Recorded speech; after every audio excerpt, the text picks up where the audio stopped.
Next week is a very special moment for the Promised Neverland. Next week, Chapter 50 comes out. A very big milestone, because it represents a year. The Promised Neverland has been coming out on a weekly basis for a year now. Can you all believe that? Just take a moment to think about that for a second. It has been a year since this series started to come out in Weekly Shonen Jump. In all honesty, I'm very surprised it's lasted this long. I figured it would have been axed in the first 10 chapters because of the content. And to see how it's lasted this long, it's gotten so many color pages, it truly makes me happy. And so, can you believe it? Next week marks a 1-year anniversary for the series. It feels like this series has only been here for a couple of months now, but we've already been with it for a year. This series honestly reminds me a lot of Boku no Hero Academia when I was reading it, and actually when it came around to its first year anniversary, I was just surprised how much time passed, even though it didn't feel that long at all, because that's how much I was enjoying the series. But with that being said, though, this chapter is very important. Chapter 49 is something that really shows the situation of the world, how gray the world is, and even the writer goes out of their way to even state that at the end of the chapter, that the world is very gray. As we know, Emma, all the children, they are being hunted by the demons, and from our perspective as readers and as human beings, we look at that as disgusting. It's awful to see how human beings are being hunted and being, bred to be meat for the demon race. It's just very disgusting, and many of us, all of us actually, are saying that's just fucked up and, they need to be saved. However, more to the world is revealed when you look at the situation at the end of the chapter. What Emma does is very similar to what the demons do to us. When Emma has to learn how to hunt, she needs to learn how to take a life, and she learns how to use the bow. She takes down a bird from the sky, and then she kills it. The entire ritual she did in taking the life for she can continue to live and the others can continue to live around her, the people she cares about, it's very similar to what the demons have been doing. Even though, in a way, many might say it's wrong to compare like a life of a bird to a human being, the point still stands.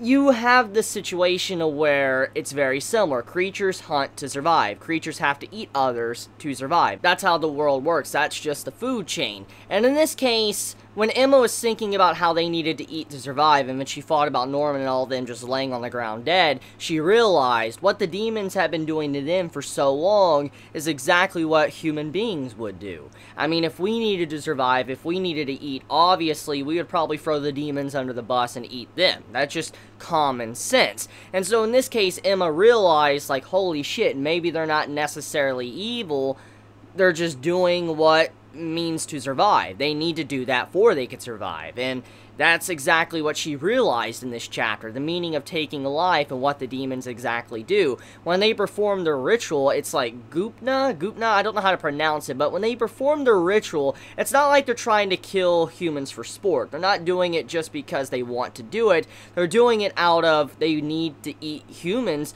to be able to survive. I mean, it might be a luxury meat for them, but still they're doing it because it's a means of survival. And it's very similar to the argument of what we do to pigs, cows, and all that in our society. When we breed cows, when we breed pigs just to slaughter them and eat them, it's very similar to what, the demons are doing to us in this series. And that's kind of the main message here of what's happening. And so when they perform this ritual, and they are showing a sign of respect to their gods and also to the animal they took the life from, in a way, they're not trying to be malicious. They're actually just doing what they need to do to continue moving forward.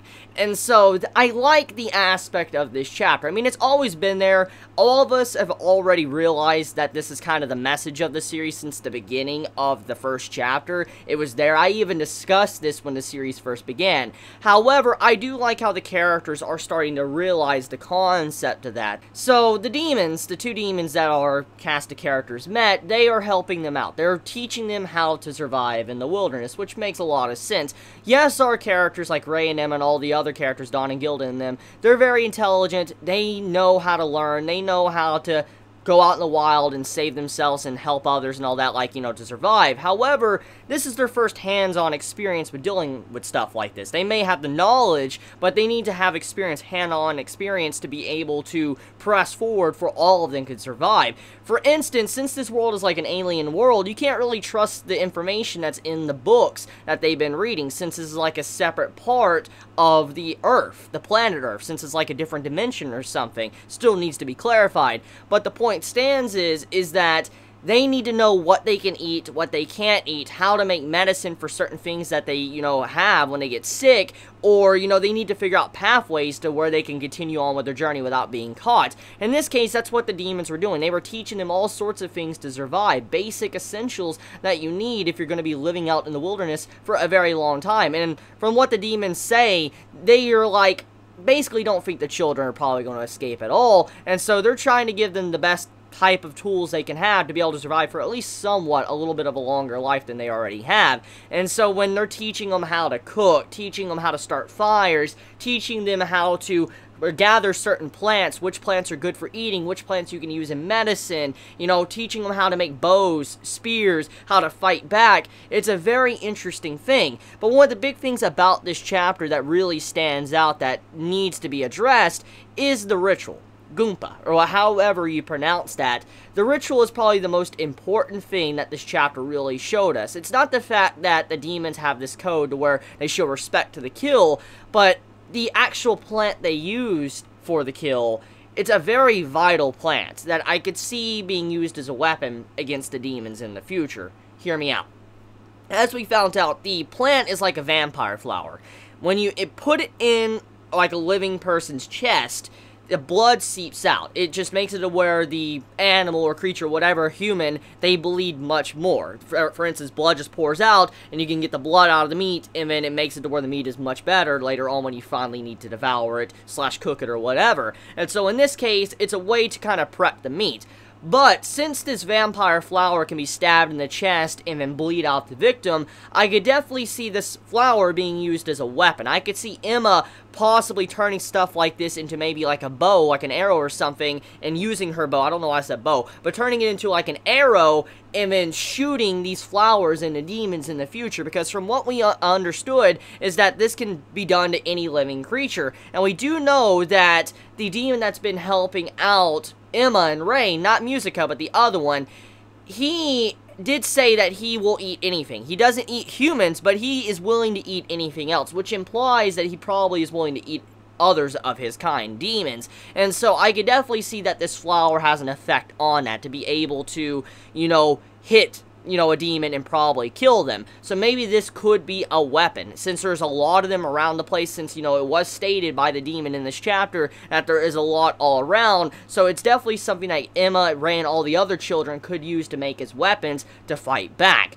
But with all that being said, though, let's talk about the final page, which I honestly don't know how to feel about it, because when I got to the final, you know, regular page, it said chapter in. I clicked over to the right, because usually I just want to see the color pages, and I realized that there was another extra page to the chapter, which surprised me completely, because you could easily miss it. If you normally read manga, when you see chapter end at the bottom, usually that represents it's the end of the chapter. There's just no more content for you. However, in this case, when I clicked the next page, there was actually an added page included to this chapter after chapter end. So if you have not read that part, I recommend you to go do it.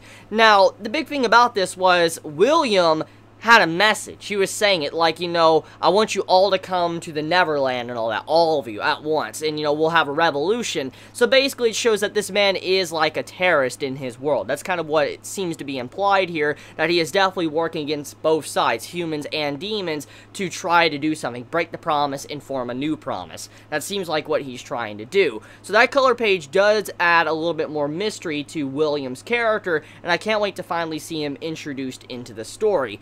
But overall, that's about it when it comes to this chapter. So let me know your thoughts in the comments below, and I love you all so much. Please be safe.